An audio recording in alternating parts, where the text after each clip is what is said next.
This is a throttle off a Lightning V2 and I've changed it to put a twist throttle.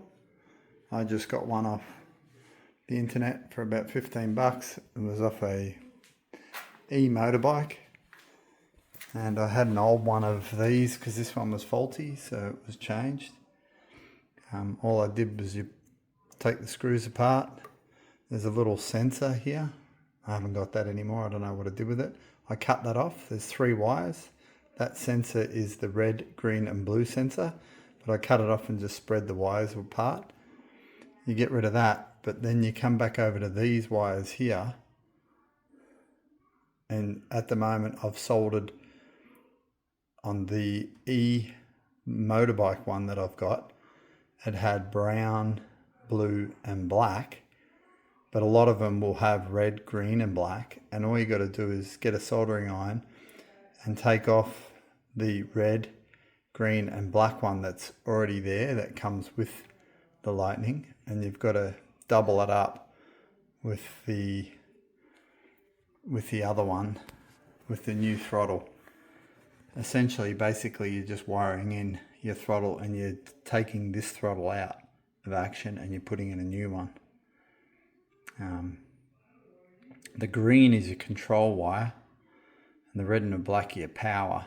But with this actual throttle, because this actually starts the actual scooter up, so it's got these 3 extra wires, and that helps with functions and with the computer and all that. So the yellow, blue and white one, they are not to be touched.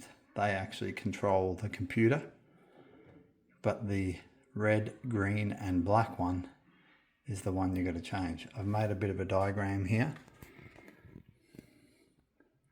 You can pause the screen.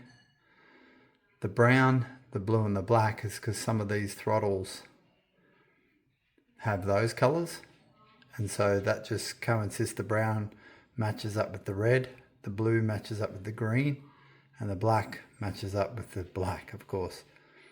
And you just have to take those off and rewire that in, and it works perfect. This is the throttle fitted. What I noticed that the throttles come with, they come with a little flat section, and that's so the brake can have room. So that's the way you sit the throttle, and that wire runs into the old controller, the old throttle. I've removed that throttle.